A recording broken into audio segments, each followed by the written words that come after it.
রাষ্ট্রপতির পদত্যাগের এই গুঞ্জন শোনার পরে সামরিক ছাউনিতে কিন্তু ফিসফাস এবং অসন্তোষ শুরু হয়েছে। তারাও এই বিষয়টি পছন্দ করছে না। গতকাল থেকেই এই গুঞ্জনটি জোরালো হয়ে উঠেছে, বিশেষ করে লন্ডন প্রবাসী একজন অনুসন্ধানী সাংবাদিকের ফেসবুক স্ট্যাটাসকে কেন্দ্র করে, যে রাষ্ট্রপতি শাহাবুদ্দিন আহমেদ চুপ্পু পদত্যাগ করতে যাচ্ছেন। এবং আজকে দেখলাম বাংলাদেশের প্রথম সারির গণমাধ্যমের অনলাইন ভার্সনেও এই সম্ভাবনার কথা বলা হয়েছে। আসলে কি ঘটেছিল? আজকে সারাদিন আমি বিভিন্ন সূত্রের সাথে যোগাযোগ করেছি এবং মূল ঘটনাটা শুনলে আপনারা খুবই অবাক হবেন। আমাদের মহামান্য রাষ্ট্রপতি শাহাবুদ্দিন আহমেদ চুপ্পু, আপনারা জানেন যে ডক্টর ইউনূসের আমলে এই প্রায় 17 মাস এক ধরনের গৃহবন্দী জীবন যাপন করেছে। তার যে হার্টে বাইপাস সার্জারি করার পর যে বিদেশে ফলো আপ করার কথা, তাকে কোনো চিকিৎসার ফলো আপ করতে দেওয়া হয়নি, যার ফলে তার হার্টের অবস্থা কিন্তু প্রয়োজনীয় ফলো আপ না পাওয়ার কারণে ডিটোরেট করেছিল, অবনতি হয়েছিল। এবছরের মে মাসে তিনি লন্ডনে গিয়েছিলেন ট্রিটমেন্ট ফলো আপ করতে, এবং সেখানে দেখা গেছে যে তার হার্টে একটা ব্লক ধরা পড়েছে এবং তাৎক্ষণিকভাবে সেখানে একটা স্টেন্টিং করতে হয়েছে, এবং আবারও ফলো আপে যাবার কথা। এবং এবার লন্ডনে গিয়ে তার একটি নিউরোলজিক্যাল অর্থাৎ নার্ভ রিলেটেড একটা সমস্যা ধরা পড়েছে, তার জন্য তার ফলো আপে যাবার কথা। এদিকে মহামান্য রাষ্ট্রপতির স্ত্রীরও একটা হেলথ ইস্যুজ আছে। সব মিলিয়ে তার খুব তাড়াতাড়ি সিঙ্গাপুরে সম্ভবত একবার হেলথ চেক আপে যাওয়ার কথা। তো এই যে হেলথ চেক আপে যেতে হবে, ফলো আপে যেতে হবে, এটা নিয়ে আলাপ করবার জন্য মহামান্য রাষ্ট্রপতি আমাদের স্বরাষ্ট্রমন্ত্রী সালাউদ্দিন আহমেদের কাছে ফোন করেছিলেন, এবং ফোন করে কথা প্রসঙ্গে তিনি বলেছেন যে ইউনূসের আমলে তার পর্যাপ্ত ট্রিটমেন্ট হয়নি, ফলো আপ হয়নি, যে কারণে তার শরীরটা বেশ খারাপ হয়েছে, হার্টের অবস্থা খারাপ হয়েছে, নতুন করে নার্ভের সমস্যা ধরা পড়েছে। তো এই আলোচনার এক পর্যায়ে সালাউদ্দিন আহমেদ বলেন যে আপনার যদি শরীর খুব খারাপ হয়ে থাকে তাহলে তো আপনি পদত্যাগ করতে পারেন, তাহলে আপনার পর্যাপ্ত রেস্ট নেওয়া হবে। ব্যাস এটুকুই। এখান থেকেই কিন্তু ডালপালা মিলেছে যে রাষ্ট্রপতি পদত্যাগ করতে যাচ্ছেন, স্বাস্থ্যগত কারণ দেখিয়ে পদত্যাগ করতে যাচ্ছেন। আপনারা এবার লিঙ্কটা খুঁজে পেলেন? কারা এটি রটাচ্ছে যে রাষ্ট্রপতি পদত্যাগ করবেন? এই সালাউদ্দিন আহমেদ বিদেশে সেই অনুসন্ধানী সাংবাদিক, যিনি কোনো একটা মহলের হয়ে কাজ করেন, পাকিস্তানি গোয়েন্দা সংস্থা আইএসআই, জামাত, এনসিপি, বর্তমান প্রধানমন্ত্রীর সামরিক উপদেষ্টা ডক্টর ব্রিগেডিয়ার অবসরপ্রাপ্ত শামসুল ইসলাম এবং এসএসএফ এর বর্তমান মহাপরিচালক মিস্টার সামাদ, এদের একটা চক্র এই সামান্য ফোন আলাপটাকে ফুলিয়ে ফাঁপিয়ে একটা গুজব বাজারে ছেড়েছে যে বাংলাদেশের রাষ্ট্রপতি পদত্যাগ করতে যাচ্ছে। এমনও বলা হচ্ছে যে সরকার চাপ দিয়েছে যে আপনি স্বাস্থ্যগত কারণ দেখিয়ে পদত্যাগ করেন। আপনাদের নিশ্চয়ই মনে আছে যে ডক্টর ইউনূস অবৈধভাবে ক্ষমতা দখলের পর নানানভাবে চেষ্টা করা হয়েছে শাহাবুদ্দিন আহমেদ চুপ্পুকে রাষ্ট্রপতির পদ থেকে সরিয়ে দেবার, এবং চুপ্পুকে যদি সরিয়ে দেওয়া সম্ভব হতো তখন, তাহলে ডক্টর ইউনূসদের যে বিভিন্ন অসাংবিধানিক কার্যক্রম সেগুলো বাস্তবায়ন করতে সুবিধা হতো। বর্তমান বাংলাদেশে আপনি খেয়াল করে দেখবেন যে একমাত্র শাহাবুদ্দিন আহমেদ চুপ্পুই কিন্তু বৈধ সাংবিধানিক পদের অধিকারী। বাকি সংসদ বলেন, ডক্টর ইউনূসের রেজিম বলেন, সবকিছু নেই কিন্তু সাংবিধানিক বিতর্ক রয়েছে এবং তাদের বৈধতার সংকট রয়েছে। তো এখন নতুন করে একটা ষড়যন্ত্র করা হচ্ছে, এবং একটা নাম আপনারা শুনবেন, বলা হচ্ছে যে নাসিমুল গনি রাষ্ট্রপতি হবে। কে এই নাসিমুল গনি? এই নাসিমুল গনি হলো যে বাংলাদেশের হিজবুত তাহরীর অন্যতম প্রতিষ্ঠাতা এবং উপদেষ্টা। তো একটা জঙ্গি সংগঠনের প্রতিষ্ঠাতা উপদেষ্টা কি করে একটা দেশের রাষ্ট্রপতি হয়? কারা তার নামটা ছড়াচ্ছে?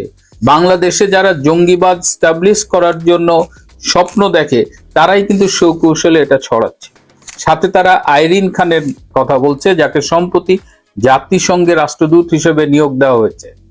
আইরিন খানের তো রাষ্ট্রপতি হবার কোনো প্রশ্নই আসে না। বিএনপি কি এতটাই বলদ দল যে নাসিমুল গনি কিংবা আইরিন খানের মতো লোকজনকে রাষ্ট্রপতি বানাতে হবে? তাদের দলে কি রাষ্ট্রপতি হবার মতো লোক নাই? আসলে এই ষড়যন্ত্রটা এ কারণেই করা হচ্ছে শাহাবুদ্দিনকে সরিয়ে দেওয়ার, এবং শাহাবুদ্দিন আহমেদকে কিন্তু সুপরিকল্পিতভাবে অনেকবার অপমান করা হয়েছে। ইউনূসের আমলেও করা হয়েছে, তারেক সরকারের আমলেও করা হয়েছে। যেখানে আমরা দেখতে পাচ্ছি যে প্রধানমন্ত্রী তারেক রহমান যখন 21শে ফেব্রুয়ারি শহীদ মিনারে শ্রদ্ধা জানাতে গেলেন, তিনি কিন্তু রাষ্ট্রপতিকে পর্যাপ্ত সম্মান দিয়েছে। তারেক রহমান এখন পর্যন্ত কিন্তু বলেননি যে রাষ্ট্রপতিকে পদত্যাগ করতে হবে, বরং গতকাল এবং আজকের আলোচনায় তারেক রহমান কিন্তু বেশ বিব্রত এবং কিছুটা বিস্মিত যে কারা এই গুজবটি বাজারে ছেড়েছে বা এই আলোচনাটি ছেড়েছে। এই আলোচনা বা এই শাহাবুদ্দিনকে সরানোর মধ্য দিয়ে নতুন করে কারা কোন ষড়যন্ত্র করছে এটা নিয়ে কিন্তু তারেক রহমান তার খুব কাছের দু একজনের সাথে কথা বলেছেন। তারেক রহমানের ঘনিষ্ঠ একটি সূত্র আমাকে নিশ্চিত করেছে যে এখন পর্যন্ত তারেক রহমান রাষ্ট্রপতির পদত্যাগের ব্যাপারে কোনো কিছু ভাবেননি, এবং তিনি আমাকে এও বলেছেন যে যদি রাষ্ট্রপতিকে পদত্যাগ করতেই হয় সেক্ষেত্রে তারেক রহমান সরাসরি রাষ্ট্রপতির সাথে কথা বলবেন। ভাইস ভার্সা, মহামান্য রাষ্ট্রপতির যদি মনে হয় যে সরকার চাইছে তার সরে দাঁড়ানো দরকার, সেক্ষেত্রে মহামান্য রাষ্ট্রপতি নিজে তারেক রহমানকে ফোন করে জানতে চাইবেন, কারণ বর্তমানে প্রধানমন্ত্রী এবং রাষ্ট্রপতির মধ্যে কিন্তু টকিং টার্ম আছে, যেটা ডক্টর ইউনূসের আমলে ছিল না। ডক্টর ইউনূসের আমলে বলতে গেলে শাহাবুদ্দিন আহমেদ চুপ্পুকে একেবারে অস্পৃশ্য করে রাখা হয়েছিল এবং ইউনূস তাকে কোনো রকমের সম্মান পাত্তা কিছুই দিতেন না। কিন্তু এই মহামান্য রাষ্ট্রপতি এবার যখন বাজেট অধিবেশনে গিয়েছিলেন, সাধারণত বাজেট অধিবেশনে দেখা যায় যে প্রধানমন্ত্রী তাকে রিসিভ করেন বা নিদেন পক্ষে একজন হুইপ যায়, কিন্তু এবার কিন্তু কেউ তাকে রিসিভ করতে যাননি, এবং কেউ যেন তাকে রিসিভ করতে না যায়, অ্যাটলিস্ট হুইপ বা অন্য কেউ, সেই কলকাঠিও নেড়েছেন এই প্রধানমন্ত্রীর সামরিক উপদেষ্টা এই ডক্টর শামসুল ইসলাম। এই এসএসএফ এর ডিজি এবং শামসুল ইসলাম মিলে তারা কিন্তু রাষ্ট্রপতিকে সরানোর ষড়যন্ত্রে জড়িত, এবং এর সাথে আমি যেটা বলেছি জামাত অন্যান্যরা। যদি শাহাবুদ্দিন আহমেদ চুপ্পুকে সরানো যায় তাহলে কিন্তু বাংলাদেশের সামনে একটা ডিজাস্টার নেমে আসবে এবং তারেক রহমানের নিয়ন্ত্রণে আর কিছুই থাকবে না। প্রশাসন তখন তারা দখলে নেবে এই নাসিমুল গনিদের দ্বারা বা জামাতের যেসব গুপ্ত রয়েছে, এবং এরপরে সেই উত্তাপ গিয়ে লাগবে সেনাপ্রধান জেনারেল ওয়াকার খানের গায়ে। এবং রাষ্ট্রপতির পদত্যাগের এই গুঞ্জন শোনার পরে সামরিক ছাউনিতে কিন্তু ফিসফাস এবং অসন্তোষ শুরু হয়েছে। তারাও এই বিষয়টি পছন্দ করছে না। এখন সর্বশেষ বাস্তবতা হলো যে রাষ্ট্রপতি পদত্যাগ করছেন এমন কোনো ঘটনা ঘটেনি।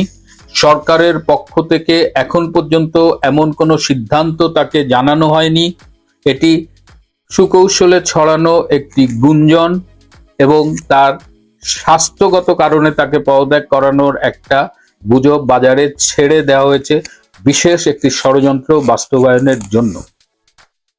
যেটা বললাম, যদি রাষ্ট্রপতিকে পদত্যাগ করতেই হয় তাহলে সেটা প্রধানমন্ত্রী এবং রাষ্ট্রপতির ভেতরে কথাবার্তার মধ্যে হবে। তবে এখন পর্যন্ত সর্বশেষ যে খবর আমি পেয়েছি, রাষ্ট্রপতি শাহাবুদ্দিন আহমেদ চুপ্পু এই মুহূর্তে পদত্যাগের কথা ভাবছেন না। এই মুহূর্তে টক অব দ্য কান্ট্রি মহামান্য রাষ্ট্রপতি।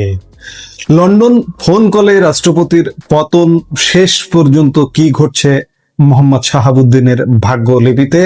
লন্ডন সফর, গোপনীয় একটি ফোন কল, আর তাতে যেন মুহূর্তে ওলটপালট হয়ে গেল দেশের রাজনীতির ক্ষমতার সমীকরণ।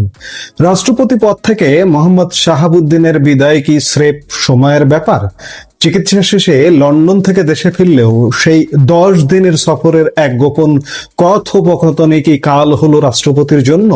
অনেকেরই ধারণা ছিল এবং আমরাও যেটি জানতাম যে বিএনপি সরকার হয়তো রাষ্ট্রপতিকে সরিয়ে দেওয়ার কোনো পূর্ব পরিকল্পনা করছিল না, কিন্তু লন্ডনে বসে সাবেক প্রধানমন্ত্রী শেখ হাসিনার সাথে হওয়া সেই গোপন ফোন আলাপ যখন গোয়েন্দাদের হাতে চলে আসে, তখনই পাল্টে যায় পরিস্থিতি।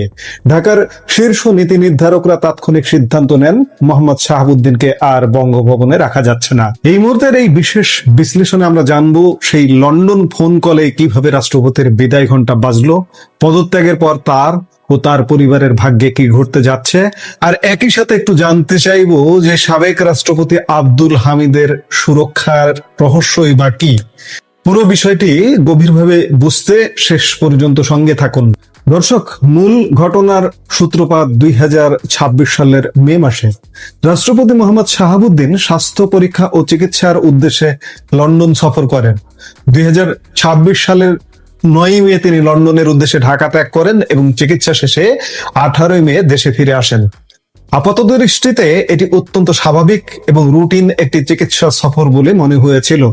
এমনকি নীতি নির্ধারণী পর্যায়েও জানা যায় বিএনপি সরকারেরও রাষ্ট্রপতি মোহাম্মদ শাহাবুদ্দিনকে পদে বহাল রাখা বা না রাখা নিয়ে তাৎক্ষণিক কোনো চরম সিদ্ধান্ত বা সরানোর পরিকল্পনা ছিল না। রাজনীতিতে এক ধরনের স্থিতি বজায় রাখার চেষ্টাই চলছিল। কিন্তু বিপত্তিটা বাঁধল ঠিক সেই 10 দিনের সফরকালেই। লন্ডনে অবস্থানকালে রাষ্ট্রপতি মোহাম্মদ শাহাবুদ্দিন অত্যন্ত গোপনে ভারতে অবস্থানরত সাবেক প্রধানমন্ত্রী শেখ হাসিনার সাথে একটি দীর্ঘ টেলিফোন কথোপকথনে অংশ নেন। তাদের ধারণা ছিল এই কথোপকথন হয়তো সম্পূর্ণ গোপন থাকবে, কিন্তু তথ্যের নিরাপত্তা কতটা ভঙ্গুর হতে পারে তা হয়তো তাদের ধারণায় ছিল না। খুবই গোপনীয়তার সাথে হওয়া এই কথোপকথনটি শেষ পর্যন্ত চলে আসে দেশের শীর্ষ গোয়েন্দাদের হাতে। আমি আজ সকালে আরেক ভিডিওতে বলেছিলাম যে মাস দেড়েক বিএনপির সাথে রাষ্ট্রপতির সম্পর্ক খারাপ যাচ্ছে। এই ফোন আলাপটা লিক হয়েছে মাস দেড়েক আগে, আর এই ফোন আলাপ লিক হওয়ার পর থেকেই সম্পর্কটা আর স্বাভাবিক নেই। গোয়েন্দা তথ্যের ভিত্তিতে যখন এই টেলিফোন কথোপকথনের রেকর্ড ও বিস্তারিত বিষয়বস্তু ঢাকার শীর্ষ নীতি নির্ধারকদের টেবিলে পৌঁছায়, তখন ঢাকার রাজনৈতিক অঙ্গনে তীব্র তোলপাড় সৃষ্টি হয়। দেশের সর্বোচ্চ সাংবিধানিক পদে বসে সাবেক প্রধানমন্ত্রীর সাথে এ ধরনের গোপন যোগাযোগকে নীতি নির্ধারকরা অত্যন্ত গুরুত্বের সাথে গ্রহণ করেন। তথ্য জানার পর বিন্দুমাত্র বিলম্ব না করে ঢাকার শীর্ষ নীতি নির্ধারকরা তাৎক্ষণিক ও একাট্টা সিদ্ধান্ত নেন রাষ্ট্রপতি পদে জনাব শাহাবুদ্দিনকে আর কোনোভাবেই বহাল রাখা সম্ভব নয়। সংক্ষেপে বলতে গেলে লন্ডনে বসে তার নিয়োগদাতা অর্থাৎ সাবেক প্রধানমন্ত্রীর সাথে টেলিফোনে যোগাযোগ করাটাই রাষ্ট্রপতি মোহাম্মদ শাহাবুদ্দিনের জন্য চূড়ান্ত কাল হয়ে দাঁড়ালো। এই একটি ফোন কলে তার রাষ্ট্রপতির পদে থাকার সমস্ত সম্ভাবনার ইতি ঘটালো। এখন সবচেয়ে বড় প্রশ্ন হলো, পদত্যাগের পর সাবেক হতে যাওয়া এই রাষ্ট্রপতির ভবিষ্যৎ কি? তার সাথে আসলে কি ঘটতে যাচ্ছে? সূত্রের খবর অনুযায়ী আগামীকাল শুক্রবার, যা ছুটির দিন, এই ছুটির দিনে যদি রাষ্ট্রপতি পদত্যাগ করেন, তবে পদত্যাগের পরপরই রাষ্ট্রপতি এবং তার পরিবারের সদস্যদেরকে আপাতত দেশ ত্যাগের অনুমতি নাও দেওয়া হতে পারে। শুধু তাই নয়, ইতিমধ্যে সংশ্লিষ্ট বিভিন্ন তদন্ত সংস্থা তার নিজের এবং পরিবারের সদস্যদের অর্জিত সমস্ত সম্পদ ও অর্থনৈতিক লেনদেনের বিষয়ে ব্যাপক খোঁজ খবর নেওয়া শুরু করেছে। ভারতে অবস্থানরত সাবেক প্রধানমন্ত্রীর সাথে তাদের আর কি কি যোগাযোগ হয়েছে বা হচ্ছিল, সেই বিষয়গুলো গভীরভাবে খতিয়ে দেখা হচ্ছে। বর্তমান রাজনৈতিক বন্দোবস্তে একটি বিশেষ ট্যাগ তো অত্যন্ত সহজলভ্য। ফ্যাসিস্টের দোসর বানিয়ে যদি তাকেও জেলে পুরে দেওয়া হয়, তবে হয়তো অবাক হওয়ার কিছুই থাকবে না। আইন ও রাজনীতি এখন কোন দিকে মন নেয় তা দেখতে মুখিয়ে আছে পুরো দেশ। এখানেই একটি চমৎকার বৈপরীত্য দৃশ্যমান হয়ে ওঠে। দেশের আরো একজন সাবেক রাষ্ট্রপতি মোহাম্মদ আব্দুল হামিদ কিন্তু এখনো বাংলাদেশেই বহাল তবিয়তে আছেন। তাহলে প্রশ্ন ওঠে, আব্দুল হামিদ কিভাবে নিরাপদে আছেন, যেখানে মোহাম্মদ শাহাবুদ্দিনের জন্য দিন দিন চাপ বাড়ছে? রাজনৈতিক অঙ্গনে ও লোকমুখে একটি কথা ব্যাপকভাবে প্রচলিত রয়েছে যে সাবেক রাষ্ট্রপতি আব্দুল হামিদ একটি বিশেষ রাজনৈতিক দলের শেল্টার বা রাজনৈতিক ছায়াতলে আছেন। এর নেপথ্যে যে সামাজিক ও রাজনৈতিক কারণগুলো বলা হয়ে থাকে তা অত্যন্ত চমকপ্রদ। কথিত আছে আব্দুল হামিদের শ্বশুর বাড়ির সবাই বিপরীত ধারার দল জামায়াত ইসলামের রাজনীতির সাথে সরাসরি যুক্ত। রাজনৈতিক বৈরিতা সত্ত্বেও এই অভ্যন্তরীণ পারিবারিক ও সামাজিক সম্পর্কের কারণে জামাতের পক্ষ থেকে তিনি এক ধরনের পরোক্ষ সুরক্ষা পাচ্ছেন বলে মনে করা হয় এবং তারাই তাকে এক প্রকার রক্ষা করে চলেছে। আব্দুল হামিদের যদি ব্যাকগ্রাউন্ডের কারণে এমন সুরক্ষা ব্যবস্থা থেকে থাকে, তবে বর্তমান রাষ্ট্রপতি মোহাম্মদ শাহাবুদ্দিনের সুরক্ষার উপায় কি? বাস্তবতা বলছে কোনো শক্তিশালী রাজনৈতিক সমঝোতা বা ব্যাকগ্রাউন্ড ছাড়া তার সামনে আর অন্য কোনো সুরক্ষার পথ খোলা নেই বললেই চলে। কোনো বড় ধরনের আপোষ বা সমঝোতা ছাড়া এই পরিস্থিতি থেকে বের হওয়া তার জন্য প্রায় অসম্ভব। এখন দেখার বিষয় জল আসলে কত দূর গড়ায়।